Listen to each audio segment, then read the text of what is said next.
Shut up! I don't know about you, but in 2018, I saw stuff I never thought I would see. The end of the Jerry Springer Show. I thought that crap would live forever. The revival of Roseanne. Pretty awesome. The cancellation of Roseanne. And, of course, this. Donald Trump has turned the Oval Office into a countries. Country. These countries are All countries in Africa are countries. I'm a proud Ooh, everyone wants to say bad words on TV. Right, Dana Perino? Here he is chasing people around with a reptile, even going into the water with it. Did you ever think you'd hear Dana swear? Me neither. But she's a filthy, filthy little woman. Also, I never thought to see Miss America ditch the swimsuit competition. What's going on? Never thought I'd see Elizabeth Warren's DNA test with barely any Native American DNA. I actually have more Native American blood than her, and my last name is Gutfeld. Yes. How'd that happen? Then there were things you didn't want to see but had to. He answered that question. So now the gentleman from Maryland. He answered that question. So now the gentleman from Maryland.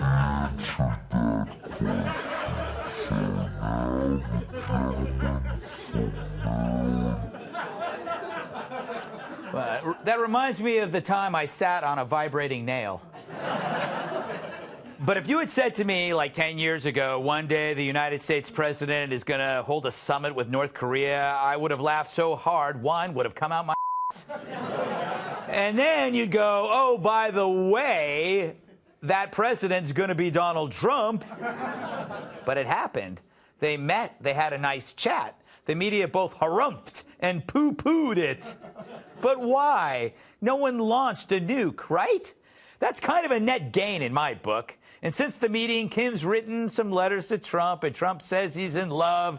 It's okay with me. In fact, I think we overlook who gets the credit for bringing them together. Yes, Dennis Rodman. You know, we tried to get him a Peace Prize with this very campaign. In 2017, the international campaign to abolish nuclear weapons won the Nobel Peace Prize. But this year, that honor should belong to one man and one man only, Dennis Rodman. One look at his impressive resume and you'll understand why. Rodman first showed a knack for international diplomacy in 1997, teaming up with the muscles from Brussels, Jean-Claude Van Damme, for the groundbreaking film Double Team. A year later, he married Carmen Electra, who quickly divorced him because he was too devoted to bringing about world peace. Soon after, he finished his pro career with 11,954 rebounds. For comparison, the 2007 Nobel Prize winner Al Gore had 0 career rebounds. Was he always a dreamer? Was he always a fighter? When people wanted to wear brightly dyed hair in public, Rodman was there. When Celebrity Apprentice needed a boost, Rodman was there. And he didn't quit. When the world needed to solve the problem of North Korea, Rodman was there to save our planet from nuclear annihilation. Dennis Rodman, the clear choice for the 2018 Nobel Peace Prize. Well, there's always next year, Dennis. So after Trump met with the enemy, he went to Brussels and met with our allies and gave them some tough love. Remember this? Many countries are not paying what they should. Frankly, many countries owe us a tremendous amount of money for many years back. It's an unfair burden on the United States. He wasn't wrong. He had the guts to stand up or sit and speak the truth. Hello? Friends, you're not paying your fair share. Ever think you'd see that? We've all been there. You're at dinner with friends having burgers, and the one who gets the surf and turf says, hey, let's split the check 4 ways. So you do, because no one wants to feel rude by saying, no, that's not fair. Not Trump. See, to Trump, it's not rude if it's right. And with NATO, he was right. In a world where many countries aren't paying what they should, Many countries are not paying what they should. where many countries owe us a tremendous amount of money for many years back, Many countries owe us a tremendous amount of money for many years back. one man had a plan to blow the world away. He is going to fly into Brussels like a seagull. He is going to defecate all over everything, squawk, and fly away. When the world tried to pass the buck on the good old US of A, a man with a plan brought a storm of logic. I think that these countries have to step it up, not over a 10-year period, they have to step it up immediately. Nude man on a unicorn snowboarding through a ring of fire while flexing presents Donald Trump, Angela Merkel, and Ian Ziering as Steve. Trump-NATO, defecating on everything in Brussels like a seagull. Yes! All right.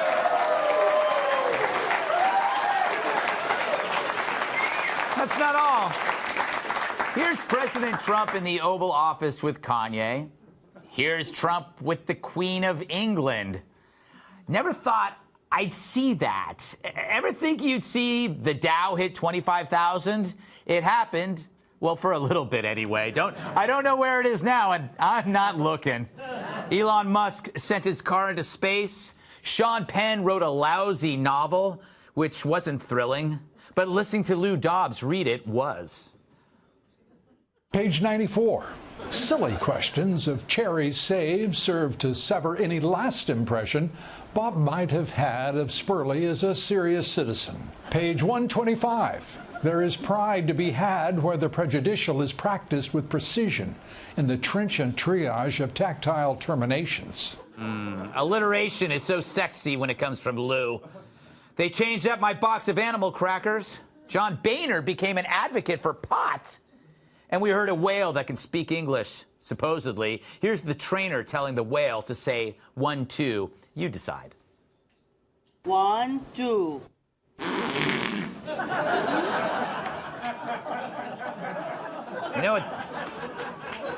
You know what that reminds me of? Animals are great. Animals are great. Animals are great. You know,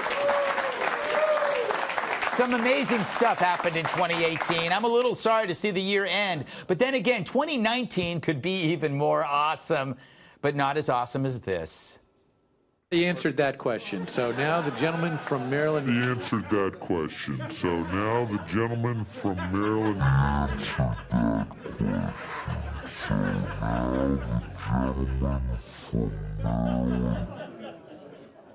I think I'm going to miss him.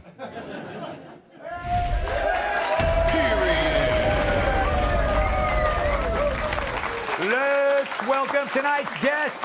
She's so sharp she's not allowed near a waterbed. National security analyst Morgan Ortega. After Bon Jovi, he's the funniest thing to come from New Jersey. Actor and comedian Jim Florentine. Spreading cheer fills her with fear. National Review reporter Kat Timpf. And Old Faithful is his water pick. Former WWE superstar, my massive sidekick, Kick, and host of PC on Fox Nation, Iris. All right. So, Morgan, what was your favorite story of the year and why? I don't know favorite, but I think what goes down in infamy for me is Secretary Tillerson, who is the Secretary of State, getting fired on the Oh, yeah. I mean, that's like, you gotta go when you're taking a dump. That's bad. Bad. It's bad. I didn't see that coming from you, Morgan. I bring the best stuff for you. You're so nice on the 5, and then you start swearing and bringing up horrible biological habits. They're clapping perversion. I have a confession. What? I find poop humor to be really funny. Me too. Really funny. Me too. I've And tried to fart explain humor. that to Fox News for I know. years. My husband gets mad at me. I think it's very funny. No, I know. It's what It is. It's the weirdest thing humans do, right? Doo-doo. All right, I should shut up now because I'm starting to make people sick.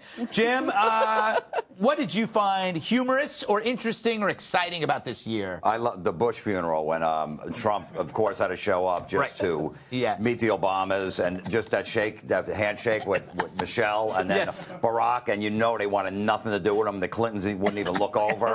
Bill kind of looked, and he goes, "No, I better not," because Hillary probably kicked him. Go, don't even look over there. Yeah, I also liked. You know what I liked about that too? A lot of people didn't notice it. Dick Cheney in the back. So you're watching Trump, and then you watch it going, and you can just see Dick Cheney going like this. What's gonna? He's just got that smile, like this is gonna be great. Or maybe he was just napping. It's hard to tell with him sometimes. He's always comfortable.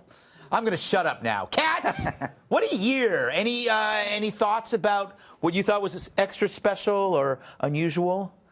It was all unusual. Mm-hmm. I mean, I remember watching that Trump-Kanye meeting with just, I've never seen anything like that in my entire life. And then knowing that that was after he had already had a meeting with a Kardashian. Yes. It's just like, but it worked. Like, we actually got somebody freed from prison that I didn't think should be there. So that was probably like one of my favorite moments. Mm-hmm. Even though I might not love the Kardashians. Yes. But big year for me. What happened? I turned 30. Oh, wow, that's right. That's right. Yeah, and my dad, when he called me, he didn't wish me happy birthday. He was just like, congratulations. I can't believe you did it. Yeah. It's 30. I hear 30 is like the new 35. If you're a woman, yes. Yes. Better settle down soon, Kat. I don't see that happening, Greg. All right, well, that's a downer. Unless you mean with a lizard farm. You and your lizards. Yeah. All right. Tyrus, what did you see special about this year? You know what? I enjoyed a lot of the anchors' reactions and stuff. The world ended like 400 times and we kicked out every time. Like, yeah. I think Don Lemon was probably my favorite person to watch. His facial expressions, that's it, it's over, life as we know it, it's done. Oxygen's cut off at 6 a.m. Water is depleted. Like, I just enjoyed Morning Joe. Falling apart. Like, I didn't have to watch the actual shows because that would have been sick. But, and I'm not sick in the sense like they're not newsworthy. Well, it's just they're so upset, and it's kind of like when I've been mean before, and like you're winning an argument, and you see the person you're arguing with getting upset, and you're like, "Oh, you gonna cry? You gonna cry?" You know what I'm saying? And you want them to cry. Yes. You need them to cry. And with Don Lemon, and I didn't have to say you gonna cry. I just wait. Like, this is great. He's gonna cry. Oh my God, he's gonna cry. He's gonna cry over something that literally doesn't affect him at all. No. Like, it just kills me how much the president of the United States affected everyone's daily life so not much, but they really, really, really acted like you can smell the fire. Yes. Because literally Satan's coming behind him. Like, this is our last broadcast, Armageddon as we know it. It's like, and then tune in tomorrow.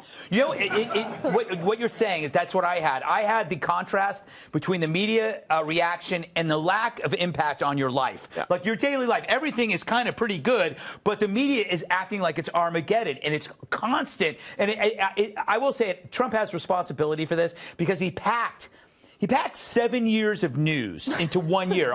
He's the dog year president, right? 7 years into every one, and so it feels like there's a lot going, but your life is fine. Your life is fine. It's just that everybody that's reporting it is having mental breakdowns. I love it. If you still have cable, yes, to watch cable complain, you're okay. Yeah.